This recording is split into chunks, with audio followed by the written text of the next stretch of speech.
ಶ್ರೀ ಜಗದ್ಗುರು ಗೋವಿಂದಾನಂದ ಸರಸ್ವತಿ ಮಹಾಸ್ವಾಮೀಜಿಯವರು ನಮ್ಮ ಈ ಒಕ್ಕಲಿಗರ ಸಮುದಾಯ ಭವನಕ್ಕೆ ಬನ್ನಿ ಅಂತ ನಾವು ಕರೆದಾಗ ಭಾಳ ಸಂತೋಷವಾಗಿ ಭಾಳ ವರ್ಷಗಳ ಕಾಲ ನೆನೆಗುಂದಿದ ಕೆಲಸವನ್ನು ಪುನರಾರಂಭಿಸಲು ನಾವು ಕೇಳ್ಕೊಂಡಾಗ ಅವರು ಮನಸ್ಫೂರ್ತಿಯಾಗಿ ಬಂದಿದ್ದಾರೆ. ನಮ್ಮ ಮಠ 1200 ವರ್ಷಗಳ ಹಿಂದೆ ಏನು ಗಂಗರ ರಾಜಧಾನಿಯಾಗಿತ್ತು ತಲಕಾಡು, ಆ ರಾಜಧಾನಿಯನ್ನು ಮಾಡಿದಂಥ ಮಠ ನಮ್ಮ ಬಾಲಕೃಷ್ಣಾನಂದ ಮಠ. ಇತಿಹಾಸವನ್ನು ನಮ್ಮವ್ರಿಗೆ ಗೊತ್ತಿಲ್ಲ. ಯಾರು ನಮ್ಮವರು ಗಂಗರು ಅಂತ ಹೇಳ್ತಿರೋ ಅವರೇ ನಮ್ಮ ಒಕ್ಕಲಿಗ ಜನಾಂಗದವರು, ನಮ್ಮ ವಂಶಿಕರು ಗಂಗರು. ಆಡಳಿತ ಮಾಡಿ ನಶಿಸಬಹುದ ಈ ರಾಜಧಾನಿ ತಾಲೂಕಾಗಿತ್ತು. 24ರಲ್ಲಿ ತಾಲೂಕು ಪ್ರವಾಹದಿಂದ ತಲಕಾಡು ಮುಳುಗಡೆ ಆದಾಗ ಈ ಆವಾಗ ಅನಕ್ಷರಸ್ಥ ಜಾಸ್ತಿ ನಮ್ಮ ತಲಕಾಡಲ್ಲಿ.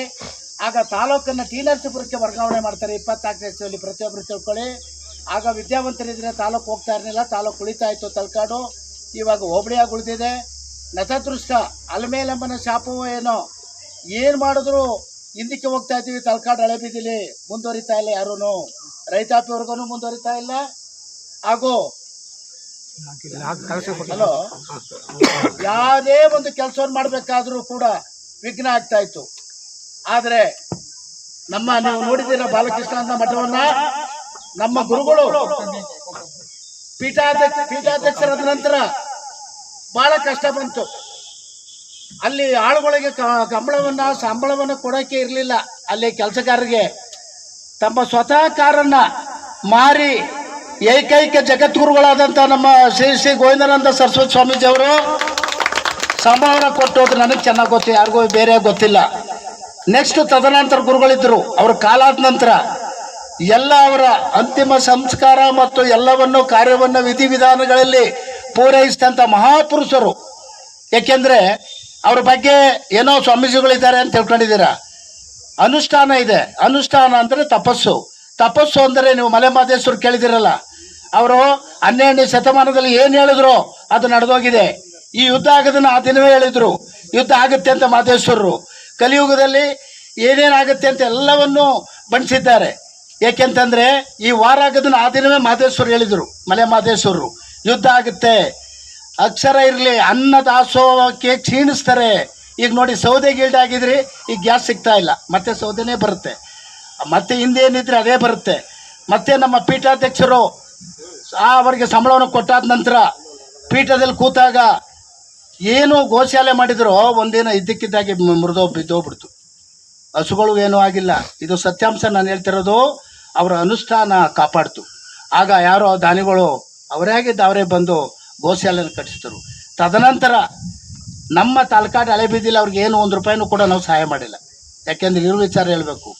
ಅವರ ಅವ್ರು ಏನು ಹೇಳ್ತಾರೋ ಆ ಕೆಲಸ ನಡೆದಿರೋದ್ರಿಂದ ಅವ್ರು ಬಂದು ಸ್ವತಃ ಕಟ್ಟಡಗಳು ಕೋಟಿಲಿ ಕಟ್ಟಡವನ್ನು ನಿರ್ಮಿಸಾದ್ರೆ ನೋಡಿದಿರಲ್ಲ, ಎಲ್ಲ ಕಟ್ಟಡ ಆಗಿದೆ. ಈ ಕಟ್ಟಡ ಆಗಬೇಕಾದ್ರೆ ಗುರುಗಳ ಅನುಷ್ಠಾನ. ಅದಕ್ಕೋಸ್ಕರ ನಮ್ಮ ಈ ನೆಲೆಗೊದ್ದಿದ್ದಂಥ ನಮ್ಮ ಒಕ್ಕಲಿಗರ ಸಮುದಾಯ ಭವನ ಇಂದು ಏನು ಈ ಅಲಮೇಲಮ್ಮನ ಶಾಪನೋ ಅಥವಾ ತಲಕಾಡಿನ ಶಾಪನೋ ಎಲ್ಲ ನಿರ್ಮೂಲ ಆಗಿ ಈ ದಿನ ಒಳ್ಳೇದಾಗಲಿ ಅಂತ ನಮ್ಮ ಗುರುಗಳಲ್ಲಿ ಕೇಳ್ಕೊಳ್ತಾ, ಮಹದೇಶ್ವರನ ನೆನೆಸುತ್ತಾ, ಗೋವಿಂದಾನಂದ ಸರಸ್ವತಿ ಸ್ವಾಮೀಜಿಯವರು ಇಲ್ಲಿ ಕಾಲಿಟ್ಟ ತಕ್ಷಣ ಒಳ್ಳೆ ಟೈಮಲ್ಲಿ ಬಂದಿದ್ದಾರೆ, ಈ ಕೆಲಸ ಆಗುತ್ತೆ ಅಂತ ಎಲ್ಲರಿಗೂ ನಮ್ಗೆ ನಂಬಿಕೆ ಇದೆ. ಯಾಕೆಂದರೆ ಅವ್ರು ಬರೋದೇ ಅಪರೂಪ ಬಂದಿದ್ದಾರೆ. ಇನ್ನು ಈ ಕಟ್ಟಡ ಪೂರ್ಣ ನಿರ್ಮಾಣ ಆಗಲಿ ನೋಡಿ. ನಾವು ಕರೆದ ಅಧ್ಯಕ್ಷರು ಬಂದಿದ್ದಾರೆ ಗ್ರಾಂಟ್ ಹಾಕ್ಸೋಕ್ಕೆ. ನಮ್ಮ ಗ್ರಾಮ ಪಂಚಾಯತ್ ಮತ್ತು ಸಾಮೂಹಿಕ ಎಲ್ಲ ದೇವರುಗಳ ಸಾಮೂಹಿಕ ಅಧ್ಯಕ್ಷರು ಬಂದಿದ್ದಾರೆ. ಅವ್ರು ಹೇಳಿದ್ರು ಈಗ ಗ್ರಾಂಟ್ ಹಾಕ್ಸ್ತೀವಿ ನಿಮ್ಮ ಇದಕ್ಕೆ. ನೋಡಿ ಏನು ಹೇಳಿದೆ ಗುರುಗಳು ಬಂದ ತಕ್ಷಣ ಒಂದು ಸ್ಯಾಂಕ್ಷನ್ ಆಗೋಯ್ತು. ಇವಾಗ ನಾಗರಾಜ್ ಅವರ ಅಧ್ಯಕ್ಷರು ಬಂದಿದ್ದಾರೆ. ಇದೆ ನೀವು ನೋಡಿಲ್ಲ ಕೆಲವರು, ಇವರೇ ನಾಗರಾಜ್ ಅವರು ಈ ನಮ್ಮ ಪಂಚಲಿಂಗೇಶ್ವರ ಸಾಮೂಹಿಕದ ಅಧ್ಯಕ್ಷರು. ಮತ್ತು ಇವರಿಂದ ನಮ್ಗೆ ಗ್ರಾಂಟ್ ಆಗುತ್ತೆ. ಒಂದು ಎಷ್ಟು ಅಂತ ಹೇಳೋಕ್ಕಾಗಲ್ಲ, ಗ್ರಾಂಟ್ ಹಾಕ್ಸ್ಕೊಡ್ತಾರೆ. ಅವರೇ ಹೇಳಿದ್ರು ಹಾಕ್ಸ್ಬೇಕು ಅಂತ ಹೇಳಿದ್ರು. ಅದರಿಂದ ನೋಡಿ ಗುರುಗಳು ಬಂದ ಟೈಮು ನಮಗೆ ಚೆನ್ನಾಗಿದೆ. ಯಾಕೆಂದರೆ ನಮ್ಮವರು ನಿಮಗೆಲ್ಲ ಬೇಜಾರಾಗ್ಬೋದು, ಈ ಊರು ಡೆವಲಪ್ ಆಗ್ತಾ ಇಲ್ಲ. ಗುರುಗಳಿಗೆ ಕೇಳ್ಕೊಳ್ತಾ ಇದ್ದೀನಿ, ಈ ಊರಿನ ಶಾಪನ ಬಿಡುಗಡೆ ಮಾಡಿ ಗುರುಗಳೇ ಅಂತ ಮತ್ತೊಮ್ಮೆ ಕೈ ಮುಗಿದು ಕೇಳ್ಕೊಳ್ತಾ, ಮತ್ತೆ ಬಂದಿರುವಂಥ ಎಲ್ಲ ನಮ್ಮ ಶ್ರೀನಿವಾಸ ರಂಗಾಚಾರ್ಯರು, ನಮ್ಮ ಒಕ್ಕಲಿಗ ಜನಾಂಗದ ಗುರುಗಳು, ಇವರು ಸಮ್ಮುಖದಲ್ಲಿ ನೀವು ಹೋಮ ಮಾಡಿ ಅಂತ ನಮ್ಮ ಜಗದ್ಗುರುಗಳು ಹೇಳಿದ್ರು. ಗೋವಿಂದಾನಂದ ಸರಸ್ವತಿ ಸ್ವಾಮೀಜಿಯವರು ಬೆಳಗ್ಗೆ ಗಣಹೋಮ ನಡೆದಿದೆ. ಏನದು ಗಣಹೋಮ ಹೇಳಿದೆ ಅವರಿಗೆ, ಗುರುಗಳೇ ನೀವು ಉಚಿತವಾಗಿ ಮಾಡಬೇಕು, ಏನೂ ಕಾಣಿಕೆ ಕೇಳಬಾರ್ದು ಅಂತ ಕೇಳಿದೆ. ಮಾಡಿಕೊಟ್ಟಿದ್ರೆ ಮಾಡಿದವರು ನಮ್ಗೆ ಒಳ್ಳೇದಾಗುತ್ತೆ. ಕಾಣಿಕೆನೇ ತಗೊಂಡಿಲ್ಲ ಅವರು, ಕಾಣಿಕೆನೇ ಇಲ್ಲ, ಉಚಿತವಾಗಿ ಮಾಡಿಕೊಟ್ಟಿದ್ದಾರೆ ಹೋಮನ. ಅವರು ಆರೋಗ್ಯ ಕೊಟ್ಟು ಸ್ವಾಗತಿಸಿ ಅವ್ರು ಇನ್ನೂ ಹೆಚ್ಚಿನ ರೀತಿ ಆರೋಗ್ಯ ಕೊಡಲಿ ಅಂತ ಭಗವಂತನ ಕೀರ್ತನಾರಾಯಣ ಬೇಡ್ಕೊಳ್ತೇನೆ, ವೈದ್ಯನಾಥನ್ನ.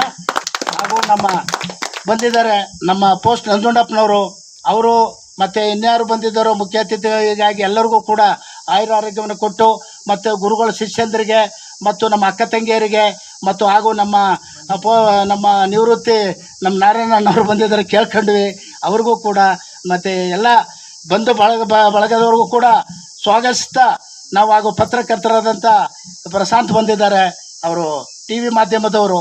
ಇದನ್ನು ಚೆನ್ನಾಗಿ ಪ್ರಚಾರ ಕೊಡಲಿ ನಮ್ಮ ಚಿತ್ರದ್ದು ಮತ್ತು ಗುರುಗಳ ಮಠದ ಬಗ್ಗೆ ಅಂತ ಕೇಳ್ಕೊಳ್ತಾ ನನ್ನ ಎರಡು ಮಾತನ್ನು ಎಲ್ಲರಿಗೂ ಕೂಡ ಕೈ ಮುಗಿದು ಸ್ವಾಗತಿಸ್ತಾ ಇದ್ದೇನೆ.